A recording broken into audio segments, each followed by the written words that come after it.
Hi, and welcome to another ZarMoney training session. In this module, we'll be going over how to change your default accounts in ZarMoney.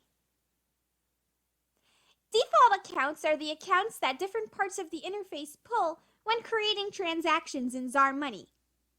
Okay, let's get started. From any screen in ZarMoney, hover over the gear icon in the upper right-hand corner for your company preferences. From the left-hand sidebar, click Default Accounts under Company. Alright, here are your accounts. As you can see, you can select the default accounts for inventory items, non-inventory items, service items, charge items, and discount items. To change the account, simply click the drop-down and select a new account.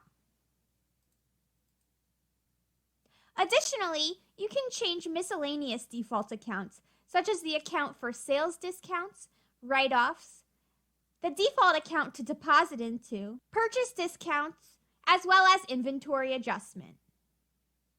Okay, so what does this mean? Let's see inventory adjustment.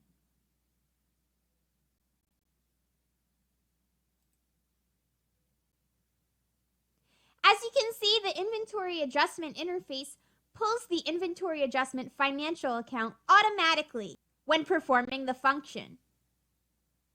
Of course, you can change the account while using the interface to account for any one-off adjustments that are not normal for your business, such as using the write-off account.